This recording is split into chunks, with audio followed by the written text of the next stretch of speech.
Bienvenidos al programa Perfiles en Acción, en esta ocasión dedicado a la maestra Galia Evenschutz, que recientemente se acaba de presentar en el Teatro de la Danza en el marco del Festival Cuerpos a Revuelta, que dirige la maestra Eugenia Vargas.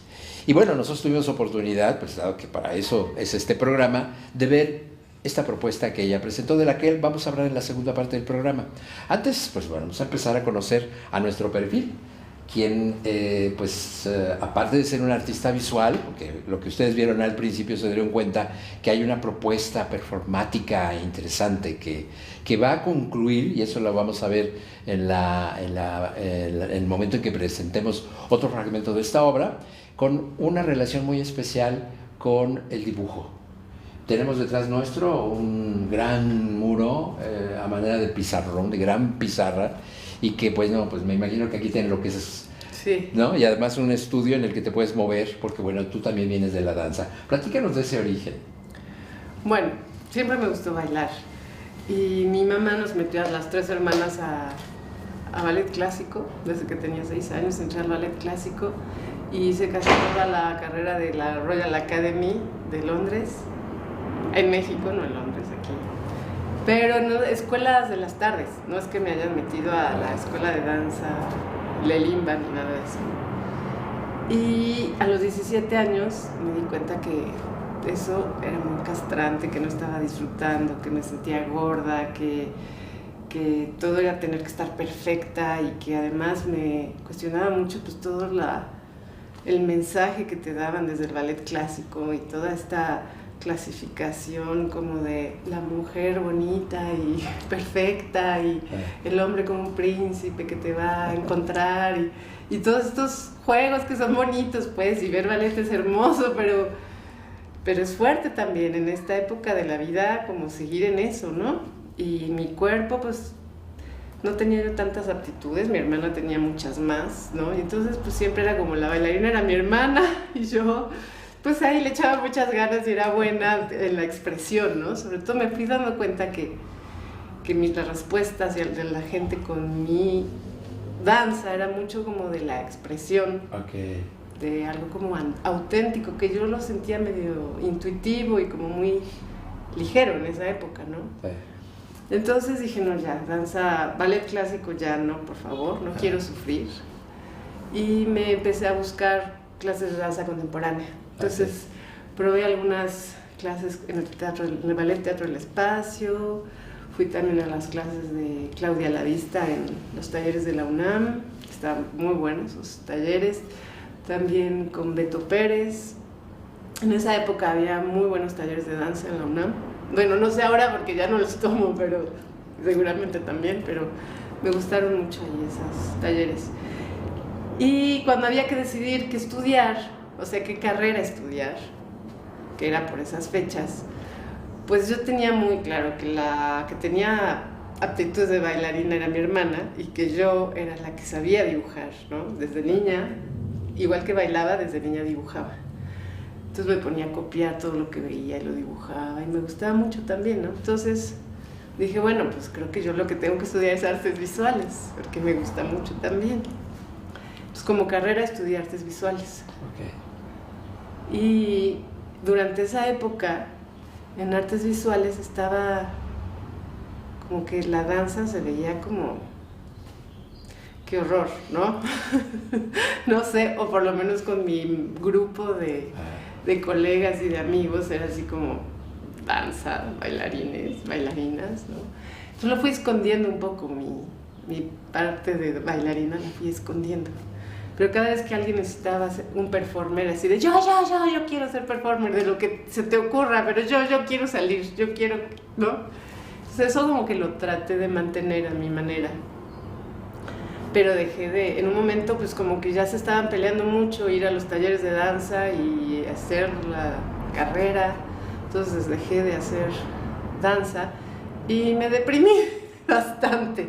No lo relacioné con el dejar de hacer danza, pero después del tiempo me di cuenta que había influido mucho eso, ¿no? Que me había ido hacia un método muy mental de creación, porque eso era lo que predominaba en la Escuela Nacional de Artes Plásticas, donde estaba yo estudiando, y que pues el general del ambiente, el general de las clases, el general de lo que se creaba no tenía que ver con el cuerpo, ¿no? Con la práctica corporal, era mental, justificar, hablar, explicar, hablar.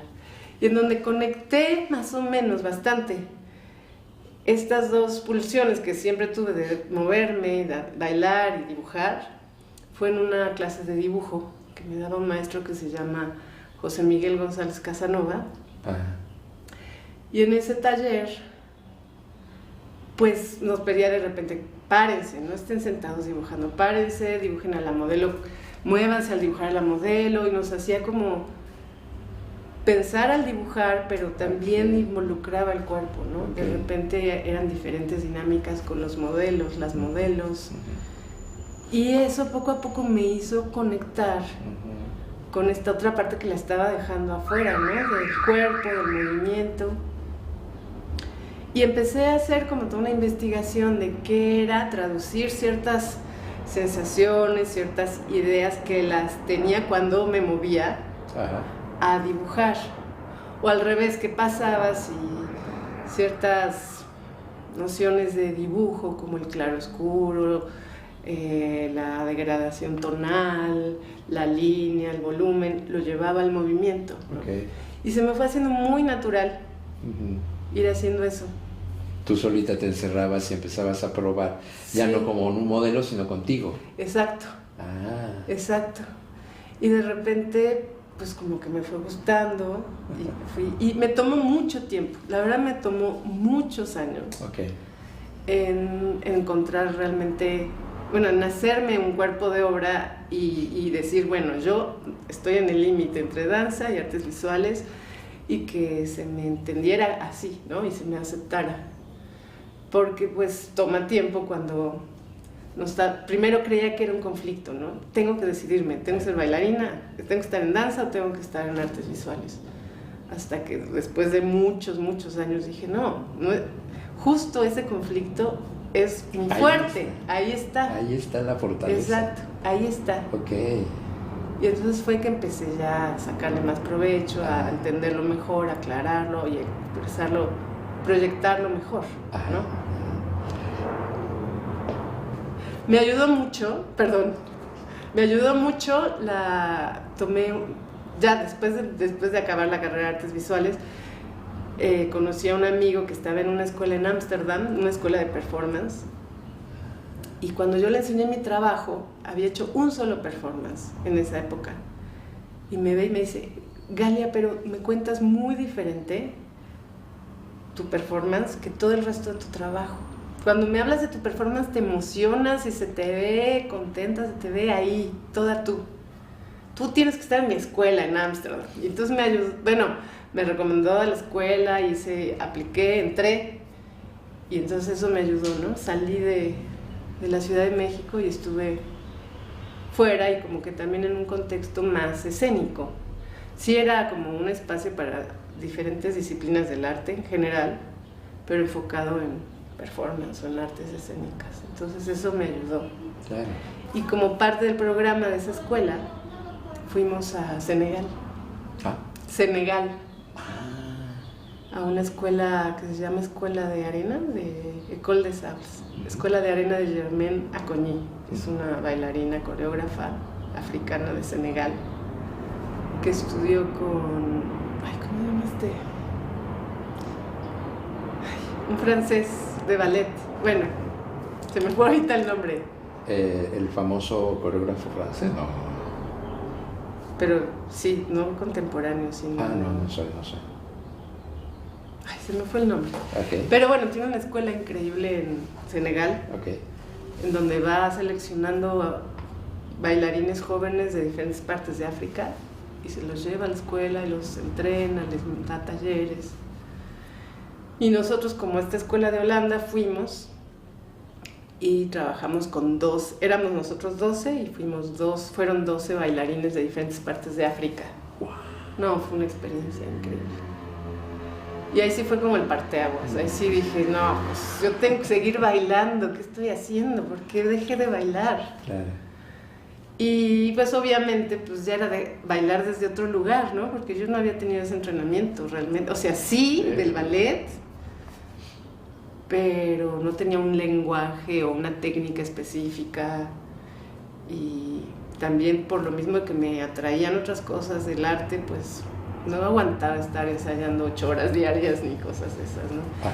Y ahí también empecé a dibujar y moverme, y empecé a hacer animación como para que esos dibujos se movieran.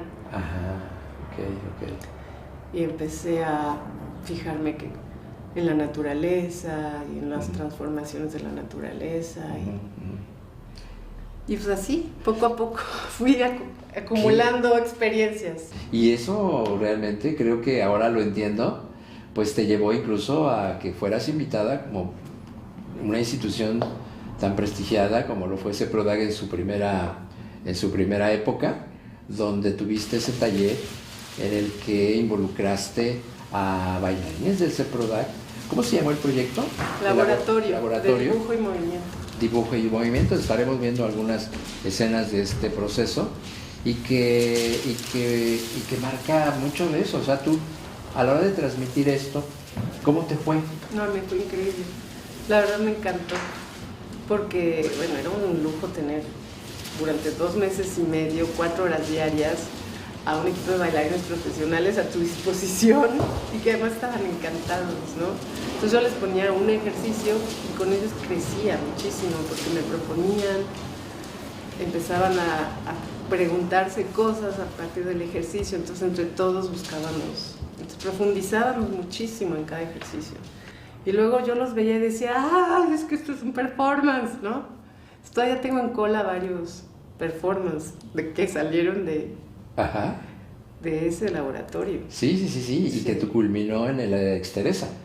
Sí. Danzanet cubrió para el CEPRODAG precisamente ese gran evento en el que utilizaste esa capilla para, pues no solamente para lo plástico, después vamos a hablar de la parte del vocal, precisamente porque es otra de tus preocupaciones. Efectivamente, y esa transmisión en la que, bueno, así como tú dices, yo no soy bailarina profesional, no tuve una formación, pero los bailarines no tienen una formación plástica o visual como la tuya, es decir, en el manejo de la tiza, en el manejo de una superficie plana, ¿no?, que hay que tridimensionalizar a través del movimiento. ¿Qué tal? ¿Cómo respondió? O sea, ¿cuál es el método que tú tuviste que inventarte para eso? Sí, pues de repente empecé a pensar, a ver, me empecé a dar cuenta que sí componían, porque pues en las coreografías que les ponen, y había coreógrafos también, pues que es una manera de componer, ¿no? Exacto. Pero pues mi manera de componer viene también de las artes visuales, entonces les empecé a poner ejercicios que me habían puesto a mí en la carrera para entender las diagonales, donde es un punto importante para ver, ¿no?, como diferentes tipos de composición. Entonces les sacaba fotocopias de obras de arte clásicas y que las tenían que trazar como las diagonales, donde había el punto importante, como había convergencias, como las direcciones. Luego, sí, como varios ejercicios que a mí me pusieron en la carrera para componer, ¿no?, o componer en conjunto. Entonces pasábamos una hoja blanca grande, cada quien tenía una al principio y ponía una figura. Y esa figura la iba a repetir en cada hoja y se iba pasando las hojas y tenías que ir componiendo con tu propia figura en lo que se iba haciendo en general. Y cosas así. Y entonces luego a la hora de improvisar, porque siempre trabajo improvisando, ¿no?, pero los tenía que preparar antes de poder improvisar. Una improvisación estructurada de alguna manera, ¿no? Porque todos estos elementos de alguna manera te crean un marco, ¿no?, del que no te sales, porque si no, entonces pues, vamos a hacer cualquier cosa. Exacto. Y esos principios te llevan a fluir, simplemente, ¿no?, en esta exploración e improvisación. Ok, lo estamos viendo ahora en pantalla, de hecho. Sí, y entonces luego estábamos como, les ponía direcciones, puntos de tensión, distensión, que pues hay mucho de teatro y de danza en eso, pero se los ponía como con resortes y luego los dibujábamos. Y bueno, sí, había muchas cosas que me inventé en el momento para poderles meterlos en mi mundo, ¿no? Claro. Y incluso recuerdo que había como también un trabajo de relación, de contacto. Sí. O sea, esa parte en donde tenían que sentir en la espalda. Sí. Ese ejercicio me hizo maravilloso. Sí. a crear el equivalente de la sensación, estamos hablando de sensaciones, no de movimientos, de la sensación de un dibujo en la espalda, ¿no? Y que pues, ¿cómo lo interpretabas tú? No, no sé si era reproduciendo lo mismo, pero sí la sensación que te provocaba. Entonces creaba como una especie de circuito, Sí. ¿no? Entre uno con otro. Entonces esa relación también es interesante. Sí, eso lo saqué de una película, de un artista de los 60, artista visual, que hizo eso con sus hijos. Ah. Entonces le llamaba Transfer Drawing, en inglés porque es gringo, Okay. Dennis Oppenheim. Y entonces yo vi un amigo me lo mostró y yo dije, yo aquí puedo sacar un ejercicio. Entonces dije, bueno, que no se quiten las playeras porque no precisamente lo que quiero es que se vea el dibujo igualito, sino esa transmisión que dices. Y como que les trabajaba que fuera como lo más inmediato posible y lo más, sí, como que se concentraran y sin pensar o sin explicar lo que estaban sintiendo o la línea por donde iba, lo transmitieran, ¿no? Exactamente. Y yo ahí encontré que también se podía conectar con toda esta parte del artista escénico, que pues te vuelves como una esponja, ¿no? En donde te atraviesan circuitos, sí. De por atrás, por adelante, con el público de regreso. Entonces como que les quería trabajar esta cosa. Exacto. De dilatación. Exacto. Bueno, yo tuve que mencionar esta experiencia que me tocó testimoniar a través de la cámara, porque de esa manera podemos entender más de cómo funciona esto. O sea, no es nada más el hecho de tomar en el caso de la obra que justamente después veremos, un fragmento, de hacer un trazo, sino de cuál es su origen, ¿no? Pues yo creo que ya es el momento de ver de cómo esta obra se tituló. Es un título largo. Es cierto, es una... A ver, los dibujos son torbellinos en la corriente de la superficie del tiempo. ¿Y qué es una frase de quién? Es una frase de John Berger, que es un teórico y dibujante. Ok. Que lo saqué. Los dibujos son torbellinos en la superficie de la corriente del tiempo. Okay. Y es que yo leí esa frase, bueno, no sabía qué título ponerlo, ¿no? Y de repente me regresé a este libro que se llama Sobre el dibujo, de él, que me encanta, lo tengo ahí siempre como de cabecera, y de repente encontré esa frase y dije, es que es justo lo que quiero agarrar en ese performance, ¿no? Bueno, pues preséntanos. Vamos a ver a continuación mi performance que presenté en el Teatro de la Danza, que se llama Los dibujos son torbellinos en la superficie de la corriente del tiempo.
Regresamos nuevamente después de haber visto un fragmento de esta propuesta escénica plástica de la maestra Galia. ¿Qué te provocó y cómo fue este proceso? Esta frase tan... Pues no es que sea larga, lo que pasa es que es muy complementaria y que puede guiar, pues nos puede guiar pues, nuestro itinerario de atención hacia donde tú querías partir y hacia dónde llegaste. ¿Cómo te fue? Pues yo me sentí bien, digo, hay como varios cuestionamientos que siempre salen después, ¿no? Que por eso también se presenta uno, ¿no? Ajá. Se hace preguntas y hasta que te presentas ves si sí funcionaba o no. Sí. Y bueno, este título me gustó porque toma como que se siente una trayectoria, ¿no? En el título, habla del tiempo, habla de una superficie y de esta corriente. Exacto. De un torbellino. Exacto. Pero me gustaba como esta cosa de, por ejemplo, la quietud de antes del torbellino, ¿no? Ajá. Como esta tensión que viene casi silenciosa y con atisbos de que va a suceder algo, pero todavía no sucede hasta que ya sucede y entra esta, ¿no? Entonces eso era un poco lo que quería trabajar en los 50 minutos que fue el performance. Okay. Entonces un reto que me quise poner, porque yo me noté que los otros performances siempre eran muy explosivos todo el tiempo, ¿no? Bueno, yo como que soy así también, ¿no? O sea, si siempre están estas pulsiones de la contención y pues como esto, ¿no? Súper controlado, y la otra sí, lo explosivo, orgánico, gestual, ¿no? Y tenía ganas de trabajar con esas dos, pero tenía ganas de toda la primera parte, como el mayor porcentaje del performance, darle más espacio a esta cosa de sentir el espacio, sentir al espectador, estar tranquila, porque pues yo siento que es todo un trabajo, eso, ¿no? Del intérprete, de poder estar tranquila en escena. Ajá. Entonces yo noté, de ver videos de mis performances pasados, pues que siempre empezaba medio tranquilita y ¡pah!, ¿no? Y explotaba, no sé qué, ¡pah!, y explotaba. Y yo decía, bueno, también ahí hay un tema de que no he logrado mantener esta calma, hacer elástico el tiempo, aprovechar. Entonces tenía ganas de algo así. Entonces toda la primera parte por eso es lenta, por eso es como aprovechar al máximo cada segundo, cada espacio. Y como lo dividí en pequeños capítulos relacionados a una textura, a una cosa más matérica, ¿no? Entonces al principio, bueno, era la voz con el recorrido, y luego pues el papel, que tenía ganas de... Pues yo siempre uso el papel. Exacto. Pero siempre lo uso como para dibujar en él, ¿no? Entonces la superficie, y en los talleres cortamos pliegos grandísimos y de repente salen cosas que digo, esto quiero hacer un performance, ¿no? Y entonces fue como una probadita de decir, bueno, funciona como performance para luego hacerlo como con más gente, ¿no? Entonces quería trabajar como estas cosas del papel, pero el papel como textura, el papel como que te hace un cuerpo más amorfo, plano, y el sonido del papel, y como yo tratar de entrar a la textura del papel, que para mí eso tenía que ver con lo que he tomado en talleres de Buto, ¿no? Como entrar a texturas, y luego la música, la parte de la música, pues yo quería que durara, ¿no? Tenía ganas de hacer algo como medio melancólico y aprovechar, o sea, estar en el tiempo y estar ahí con la gente y sentir y que durara tiempo. Y entonces le pedí a Carlos Iturralde, que es un compositor, amigo mío, que me hiciera esa pieza musical. Entonces fue bien bonito también el proceso de trabajar con él, porque yo le dije primero, bueno, quiero algo melancólico con un piano desnudo, o algo bastante básico, como crudo, pero que no sea cursi, pero que toque ahí como ciertas fibras melancólicas. Y entonces fui a trabajar a su estudio y fue muy padre el proceso, porque la primera vez pues él tocaba como en su piano viejo, pues aproximaciones a lo que él creía, ¿no? También le mandé imágenes como de colores, de paisajes, de dibujos japoneses, de lo que me inspiraba a mí para esa escena. Y ya luego, pues entre los dos, él tocaba ciertas notas y yo me movía y íbamos viendo que funcionaba, que no. Entonces dijo, ok, ya entendí que es como este rango de la escala, ¿no? Y hablamos un poco de que podía variar entre tocar nada más las teclas, entre el pedal, entre lo de atrás del piano, que son las cuerdas. Entonces ya con el tiempo me volvió a llamar, ven, ya tengo como un catálogo para trabajar. Entonces dividió como un folder o una carpeta de solo notas sin pedal, notas crudas, otra carpeta de notas con pedal, otra carpeta de acordes, otra carpeta de las cuerdas de atrás del piano. Y entonces en un programa que tiene de compositor, fuimos poniéndole como el rango de aparición para cada archivo, ¿no? Entonces, por ejemplo, no sé, la de las notas crudas va a ser con un intervalo de 5 a 10. Las de los acordes va a ser como de 8 a 12 de que cada vez que aparece. Y eso va a ir aumentando. Y entonces fuimos jugando como diferentes probabilidades hasta que quedó algo que nos gustó. Claro. Y primero yo le había dicho 6 minutos porque es mucho y es lento y la gente se va a aburrir y no. Y de repente me dijo, pues me salió de... luego dije, bueno, ok, 10. Y luego me dijo, me salió de 15, pruébalo.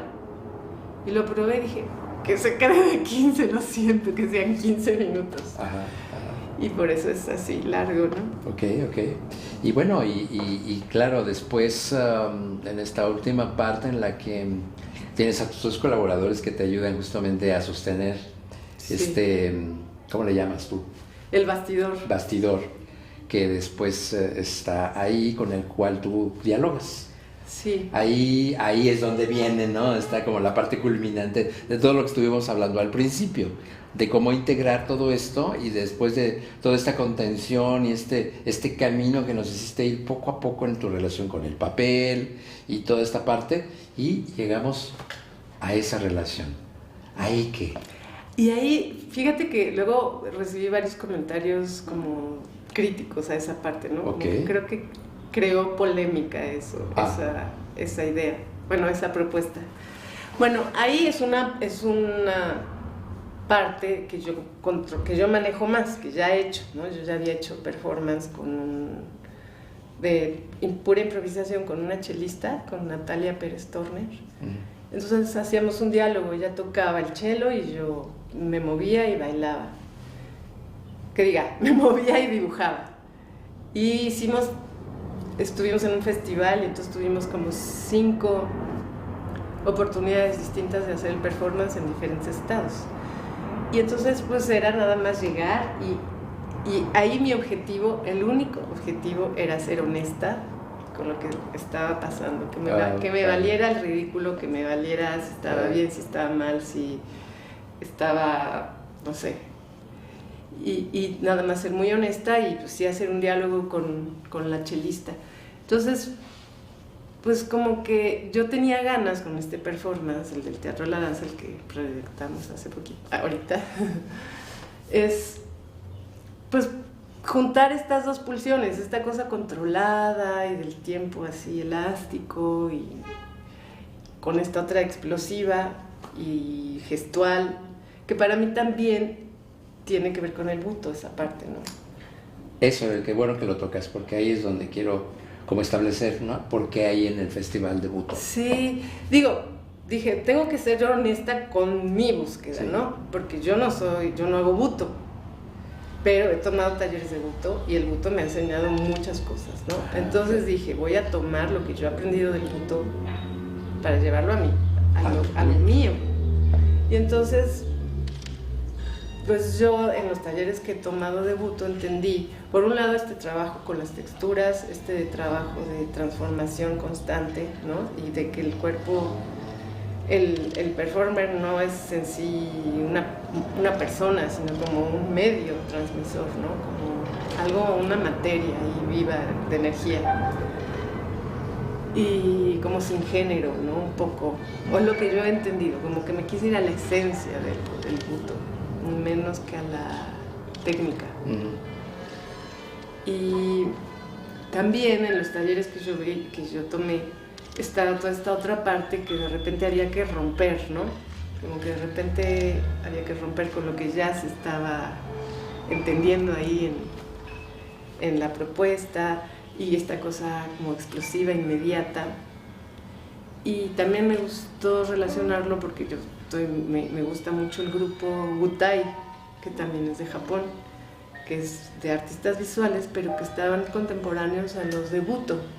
Okay. Y es un grupo de artistas que lo que hacían era así, romper, o sea, jugar con el presente y con la carga energética del momento. Okay. Y con la materia, como materia prima de trabajo, ¿no? Materia real, pues. Ajá, materiales. Sí, entonces eran materiales, se pintarrajeaban, y entonces pintaban con los pies, con las manos, o se colgaban y pintaban así, o rompían. Hay unos que yo vi, no sé si papel. Al mismo, que se avientan la pintura y se arrancan. ¿Son esos? No. Puede ser también esos, no los. Porque luego hubo muchas vertientes. Porque yo he visto también mucho de esta parte. Pero esto fue en los 60s, ¿no? Ah, no, entonces no es. No, pero luego es que hubo mucho después de eso. Es que no me ubiqué a ese nivel. Pero ellos eran como muy limpios también, o sea, muy simple su imagen, muy simple su propuesta, pero era increíble en cuanto al material y al trabajo con el presente. Y pues me gustaba también tocar esa parte. Y también la parte vibracional de la voz. Es algo que no me gustaría que nos fuéramos, porque también sucedió en el evento que presentaste allá en el Exteresa, y aprovechando sobre todo una acústica como esa, que hay que aprovecharla, porque una parte importantísima no nada más es la emisión de una onda sonora, sino la cualidad vibratoria de esa onda sonora, que requiere de una acústica muy particular. ¿Por qué la voz es importante para ti? Porque es también como un material que uno tiene, ¿no? O sea, tienes el cuerpo para moverte y las manos para trazar y la voz para hablar, para sacar sonidos. Y yo como que las palabras nunca se me han dado así, como no las puedo desglosar muchísimo. O no me encanta, o no ¿Tomaste sé. alguna actividad con la Lía de Royhart o algo así? Sí. Sí, ¿verdad? Porque veo mucho de esa... Es que me encontré con este hombre, Daniel Prieto Bravo. Así es, él es precisamente del Royhart. Exacto. El centro Royhart. Empezó en el Royhart y ya luego después de 30 años hizo su propia... Y vino a México varias veces, desde hace mucho, y luego como más en teatro, y ya luego se quiso como salir del arte y da talleres como a gente de todos lados, ¿no? Y esos extremos entre lo agudo y lo grave, que de alguna manera cuando los cruzas, te da la posibilidad de descubrir, ¿qué es esta voz? Sí. ¿De dónde sale? Sí. Y es muy fuerte, ¿no? Es muy fuerte, me imagino que eso en un efecto ya hacia lo tuyo. Sí, he tratado de relacionarlo, ¿no? Como la voz, la línea de voz y la línea del dibujo. Y obviamente me siento en pañales con ese trabajo de la voz. Me encanta. No, eres valiente, digo, porque no cualquiera se atreve a tocar esos límites, ¿no? Exacto. Uno puede oírlo y dices, ¿está cantando? No, se está yendo más allá de esas tonalidades que aparentemente son bonitas. Ajá. Para llegar a esas otras, como los gritos de los moribundos en la guerra, que fue lo que originó finalmente el movimiento del Royhart con este alemán Wolf, que fue el maestro de Royhart, y que dijo, aquí hay algo de la voz humana que va más allá de los parámetros estéticos, la voz humana. ¿No? Y yo creo que eso, pues muy, muy, muy bien de que lo estás también trabajando. Vamos a tener que cerrar ya la entrevista, no sin antes, por supuesto, que nos hagas como una conclusión de lo que significa para ti ahora, después de tantos años. ¿Cuántos años ya han pasado desde aquel primer momento en donde te encontraste allí en Holanda, ya explorando lo que tú querías, hasta ahora? Pues como 19. Ya casi 20 años de una experiencia pues, que te ha llevado a los lugares donde te hemos disfrutado y que has llegado aquí. A partir de aquí, ¿qué sigue? ¿Cuál sería tu conclusión hacia apertura? ¿Cómo vas a ¿Cómo vas a disfrutar ahora de lo que ya está en ti? Pues quiero dar más talleres, Ok. ¿no? Quiero hacer performance con más gente y como dar talleres en donde es una especie de entrenamiento Sí. y pues seguir con el performance y con lo que tengo, seguir trabajando, seguir explorando, pero sí involucrar más gente. Digo, a veces involucro, pero tengo más como de enfocarme más, ¿no? De definir esto me sirve, esto no, y aquí me enfoco para trabajar más a fondo los performance y con más gente. Muy bien. A la par del taller. A la par de talleres. Pues ahí está, estén atentos. ¿Tú tienes alguna página? Sí. ¿Cómo es? Galia Evenschutz, todo junto, .art, A-R-T. Ok, muy bien, porque pues es importante, digo, la maestra está abriéndose a la posibilidad de explorar esta manera de trabajar con el cuerpo y la visualización de esos impulsos, y qué padre que quedan registrados en un lienzo, pero también cómo se pasa al cuerpo y te convierte en ese dibujo en movimiento. ¿No? Muy bien, muchísimas gracias, Galia, Gracias realmente a ti, Jaime. revelarnos todos estos secretos y de cómo te motiva y todo, emociona, Qué ¿no? bueno. Se antoja tomar uno de tus talleres y que bueno, pues te esperaremos en la próxima propuesta. Sí, por favor. ¿No? Ahí con mucha gente, como dices, y que todo salga muy bien. Gracias. Muchísimas gracias Jaime. y muchísimas gracias a ustedes en esta emisión más de Perfiles en Acción, charlas con los creadores escénicos. Nos vemos a la próxima.